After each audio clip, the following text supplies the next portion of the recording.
Le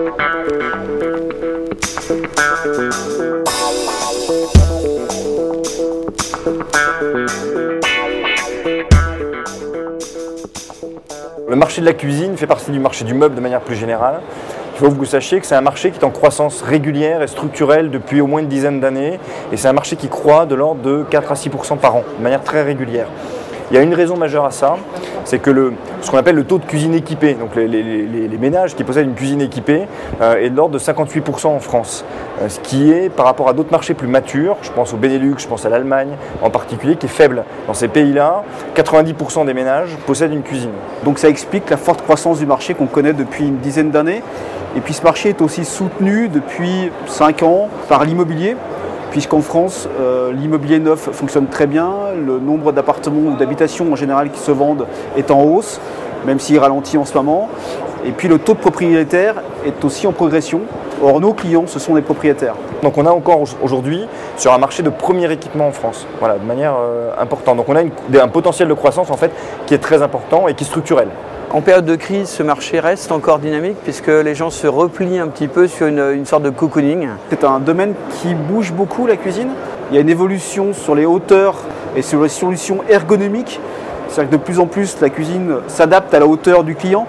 En électroménager aussi, on est de plus en plus sur les tendances électroménagers qui sont écologiques, économiques et écologiques, que ce soit en économie d'eau, en économie d'énergie. Et ça, c'est des petits plus qui, à la fin, font la différence sur un marché qui est effectivement un marché concurrentiel, où il y a beaucoup d'acteurs.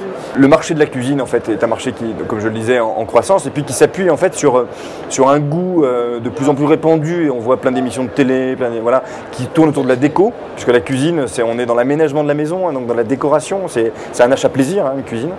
Et puis la cuisine au sens, faire la cuisine.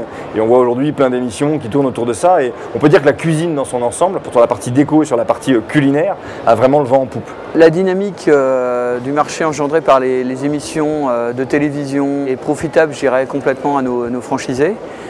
Simplement, loin du côté strass et paillettes, on a quand même une partie de rentrer dans l'intimité des gens, de comprendre leur mode de vie et à partir de là, en fait, de leur faire leur projet.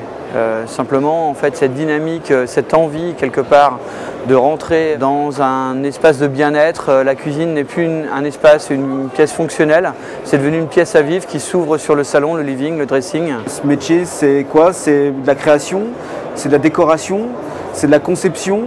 On intervient chez les gens et on vend quelque chose qui va leur faire plaisir et pour des années. En plus, il y a des facteurs sociologiques qui jouent.